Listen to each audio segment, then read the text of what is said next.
Hello नमस्कार साथियों, स्वागत है आपका एमएस स्टडी पॉइंट में। दोस्तों, भारतीय इतिहास पर चर्चा कर रहे हैं। मुख्य रूप से मुगल काल चल रहा है। पिछले की जो क्लास हुई थी अपनी, इससे पहले मतलब मुगल काल में, तो सबसे पहले बाबर को पढ़ा, उसके बाद हुमायूं के बारे में चर्चा की और फिर बीच में आ गई सूरी वंश के शासक शेरशाह सूरी। शेरशाह सूरी के बाद में शासक बने हुमायूं का जो पुत्र था अकबर, और अकबर मुगल शासकों में सर्वाधिक महत्वपूर्ण भी है। तो चर्चा कर लेते हैं हम अकबर की। देखो बेटा, मुगल बादशाह अकबर की बात करेंगे। सबसे पहले तो उनका शासनकाल 1556 से 1605, और अकबर के समय ही सर्वाधिक स्थायित्व मिला मुगल साम्राज्य को। उन्होंने धार्मिक, सामाजिक और जो राजपूत नीति, आर्थिक नीति अपनाई, वो काफी सराहनीय थी। बात कर लेते हैं अकबर की। सबसे पहले जन्म, पिता, माता और गुरु। सबसे पहले जन्म की बात करें तो 15 अक्टूबर 1542 को उनका जन्म हुआ। 1542। पिता का नाम हुमायूं था, और हुमायूं जब घुमक्कड़ जीवन में चले गए थे निर्वासित होकर के, तब इन्होंने हमीदा बानो बेगम से विवाह किया था। तो इनके पिता हुमायूं हो गए और माता हमीदा बानो बेगम। हमीदा बानो बेगम, ठीक है। और गुरु का नाम था अब्दुल लतीफ ईरानी। गुरु का क्या नाम था? अब्दुल लतीफ ईरानी। माता हमीदा बानो बेगम, पिता हुमायूं, और जन्म 15 अक्टूबर 1542। जनवरी 1556 में पिता हुमायूं की मृत्यु के बाद में ये शासक बनते हैं। यानी सबसे पहले हम बात करते हैं इनके राज्याभिषेक की। तो अकबर का राज्याभिषेक फरवरी 1556 में हुआ। कहां हुआ? कालानूर। और ये कालानूर नामक स्थान कहां है बेटा? पंजाब में है। कालानूर नामक स्थान पंजाब में इनका राज्याभिषेक होता है। और कई बार पूछा जाता है इनकी उपाधि।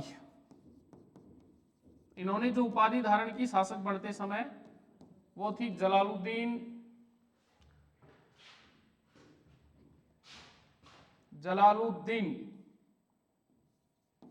मोहम्मद अकबर बादशाह गाजी। जलालुद्दीन मोहम्मद अकबर बादशाह गाजी की उपाधि से ये शासक बनते हैं। कब बनते हैं? फरवरी 1556 में। जन्म 42 में हुआ। यानी ये मान लो 8 और 6 14 साल की उम्र में शासक बन जाता है अकबर। अब शासक बनते हैं तो इनका संरक्षक, बहुत बार बार प्रश्न आता है ये कि अकबर के संरक्षक कौन थे। इनके संरक्षक थे बैराम खां। बैराम खां हुमायूं के समय से ही थे। बैराम खां की सहायता से हुमायूं ने पुनः राजगद्दी प्राप्त की थी। बैराम खां जो हुए, बैराम खां को इन्होंने अपना मुख्य वजीर नियुक्त किया,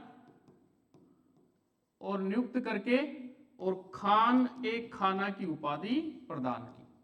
तो ये प्रश्न बार बार आता है, खान ए खाना की उपाधि किसको मिली? बैराम खां को। बैराम खां कौन था? अकबर का संरक्षक था, और जिसे इसने अपना प्रधान वजीर भी नियुक्त किया था। ठीक है बेटा। जब राजगद्दी पे बैठा अकबर 1556 में, राजगद्दी पे बैठते ही नवंबर 1556 में इसका सामना हुआ हेमू विक्रमादित्य से। हेमू विक्रमादित्य जिनका जन्म राजस्थान में हुआ, और वो भारतीय इतिहास के 14वें और अंतिम विक्रमादित्य हुए, क्योंकि विक्रमादित्य मुख्य हमारी जो उपाधि है भारतीय इतिहास की। और इसमें हेमू विक्रमादित्य की जो सेना थी वो परास्त हुई। क्योंकि जो युद्ध हुआ था ये था पानीपत का दूसरा युद्ध। तो ये प्रश्न वैसे भी इंपॉर्टेंट हो जाता है। पानीपत का प्रथम युद्ध 1526 में बाबर और इब्राहिम लोदी के मध्य लड़ा गया। पानीपत का दूसरा युद्ध अकबर और हेमू की सेना के मध्य 1556 में लड़ा गया, जिसमें हेमू परास्त हुआ, अकबर की विजय हुई। चूंकि बैराम खां के संरक्षण में अकबर रहता है 1556 से 1560। किसके संरक्षण में? बैराम खां के संरक्षण में। ठीक है। 1556 से 1560 तक। अब 1560 में क्या होता है, जो बैराम खां है उसके और अकबर के मध्य विवाद की स्थिति बनती है। दोनों के मध्य तिलवाड़ा नामक स्थान पर युद्ध होता है अकबर की सेना और बैराम खां के मध्य। बढ़ गया और बैराम खां को जिंदा पकड़ करके और अकबर के सामने पेश किया जाता है। अकबर के ऊपर चूंकि इसके बहुत ज्यादा परोपकार थे तो अकबर ने इसकी जान बख्श दी। अब हुआ क्या, स्थिति ये बनी कि 1561 में मक्का जाते समय जब बैराम खां सब कुछ छोड़ करके मक्का की यात्रा पे निकल रहे थे 1561 में, तो एक मुबारक खां नामक अफगान था, मुबारक खां नामक अफगान था। उस अफगान ने छुरा घोंप करके और बैराम खां की हत्या कर दी। तो अकबर की जिंदगी का एक जो अध्याय था 1556 से 1560 वो बैराम खां के रूप में अब समाप्त हो गया। अब देखो क्या होता है बेटा, अकबर के समय सन 1560 से 62 यानी लगभग 2 वर्ष इसकी जो धाई माता थी जिसका नाम था माहम अनंगा, धाई माता माहम अनंगा और उसकी पुत्री जीजी अनंगा का सर्वाधिक प्रभाव रहा। और यही कारण है 1560 से 62 तक के समय में अकबर का जो शासन काल था उसे इतिहास में पेटिकोट शासन के नाम से जाना जाता है, क्योंकि इस दौरान सब कुछ चला किसका, अकबर की धाई माता का चला। धाई माता का क्या नाम था, माहम अनंगा, और उसकी पुत्री थी जीजी अनंगा। 1562 में धाई माँ का जो प्रभाव था वो कम हुआ और 1562 में हरमदल से इसको मुक्ति मिल गई। हरमदल से क्या मिली, मुक्ति मिली। ठीक है, अब दूसरे अध्याय की तरफ हम बात करें। बैराम खां की मृत्यु के बाद में बैराम खां की जो विधवा थी सलीमा बेगम, तो अकबर ने क्या किया, सलीमा बेगम से विवाह कर लिया। सलीमा बेगम कौन थी, बैराम खां की विधवा थी। और सलीमा बेगम और बैराम खां के पुत्र अब्दुल रहीम का लालन पालन किया। किसने किया, अकबर ने किया। और बेटा ध्यान रखना, ये जो लालन पालन किया अब्दुल रहीम का, ये आगे चलकर अब्दुल रहीम खान ए खाना के नाम से प्रसिद्ध हुआ और अकबर के दरबार का मुख्य नवरत्न भी बना, प्रमुख साहित्यकार भी बना। क्योंकि खान ए खाना की उपाधि बैराम खां को अकबर ने प्रदान की थी तो इसके पिता की उपाधि इसके आगे लग गई, अब्दुल रहीम खान ए खाना बना।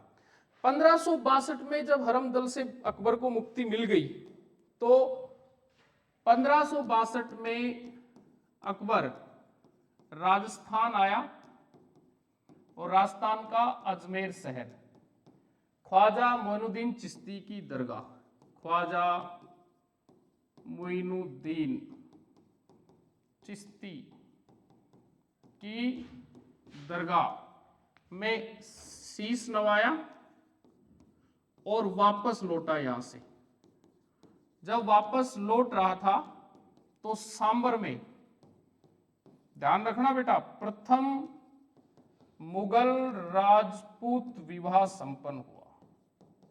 आप कहोगे कैसे हुआ, किस किस का हुआ, तो देखो, प्रथम मुगल राजपूत विवाह की बात कर रहे हैं। एक और मुगल है, एक और राजपूत है।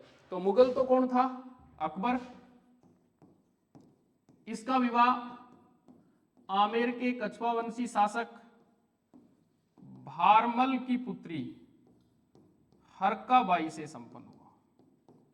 हरकाबाई से विवाह हो गया 1562 में। सांबर में जाकर के भारमल ने उसका विवाह कर दिया। इसी कारण सांबर को अकबर की विवाह स्थली और जहांगीर का ननहाल भी कहा जाता है। ठीक है बेटा, ये जो हरकाबाई थी इतिहास में मरियम उस जमानी के नाम से प्रसिद्ध हुई। कालांतर में इसके गर्भ से सलीम पैदा हुआ जो इतिहास में जहांगीर के नाम से प्रसिद्ध हुआ। तो प्रथम मुगल राजपूत विवाह 1562 में होता है। अकबर का विवाह होता है भारमल की पुत्री हरकाबाई से। हरकाबाई प्रसिद्ध होती है मरियम उस जमानी के नाम से। मरियम उस जमानी के गर्भ से सलीम पैदा होता है और सलीम किस रूप में फेमस होता है, जहांगीर के रूप में। अब चूंकि अकबर राजपूतों के प्रभाव में आ गए थे, राजपूतों के प्रभाव में जब अकबर आए तो कुछ प्रभाव परिलक्षित होते हैं जो बार बार पूछे जाते हैं, इनका क्रम भी है। ये पकड़ना बेटा, 1562 63 और 1564। सबसे पहले हम बात करते हैं 1562 की। तो अकबर ने दास प्रथा का अंत कर दिया। 1562 में क्या हुआ? दास प्रथा का अंत हुआ। 63 में तीर्थ यात्रा कर की समाप्ति।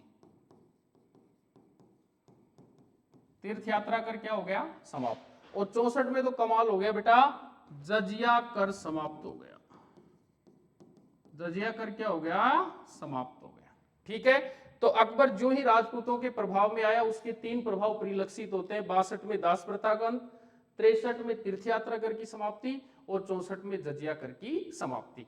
तो आज की जो क्लास थी उसमें हमने मुख्य रूप से अकबर के बारे में चर्चा की है और अकबर का जो प्रारंभिक जीवन और राजा बनते समय प्रारंभ में क्या समस्याएं को, किसने उसका साथ दिया, उसका संरक्षक कौन था, उसका पहला विवाह कैसे हुआ, इन सब बातों पे चर्चा की है। और बाकी जो बचा है उसके बारे में हम अगली क्लास में चर्चा करेंगे।